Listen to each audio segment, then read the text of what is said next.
పొద్దున్నే లేవగానే స్నానం ఆచరించాలి ఫస్ట్. అది ఇంట్లో లక్ష్మీ స్వరూపం. ఇంటి దీపం వెలిగించడం కంటే ముందు మనం ఇంట్లో శుభ్రమైన బట్టలు వేసుకొని శుభ్రంగా ఉండడం అనేది ముఖ్యం. రెండోది ప్రశాంతంగా నవ్వుతూ లేవడం అనేది ఇంకా ముఖ్యం. సో ఆ రోజు ఎంత బిజీ ఉన్నా నేను చాలా బిజీ అనుకోకుండా నవ్వుతూ భగవంతుడా నన్ను నిద్రపోతే మనం లేచామంటే మనం బతికినట్టే లెక్క. అంతే నిద్ర అవస్థ నుంచి ఒక అవస్థ నుంచి ఇంకో అవస్థకి వెళ్తాం. మళ్ళీ అవస్థ నుంచి బయటపడ్డాము అంటే ఇంకా మనకి ఈ రోజు చేయాల్సిన కార్యక్రమాలు ఇంకా ఉన్నాయా అంటాం. సో ఆ కార్యక్రమాలకి ఏ ఆటంకాలు రాకుండా విఘ్నాలు రాకుండా నేను చక్కగా చేసే విధంగా అనుగ్రహించని చెప్పి దేవుణ్ణి కోరుకునే ముఖ్య ఈ దీపారాధన పుష్పాలు పెట్టడం.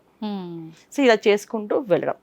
ఈ వీటిని కూడా మనం వద్దు దీని కూడా ఏమైనా ఆల్టర్నేట్ చెప్పమంటే ఇంక మొత్తానికి ఏమి చేయదు అన్న, ఏమి చేయరు, వదిలేస్తారు మొత్తానికి. అప్పుడు మనం వదిలేస్తాం, అప్పుడు పిల్లలకి ఏం నేర్పిస్తాం?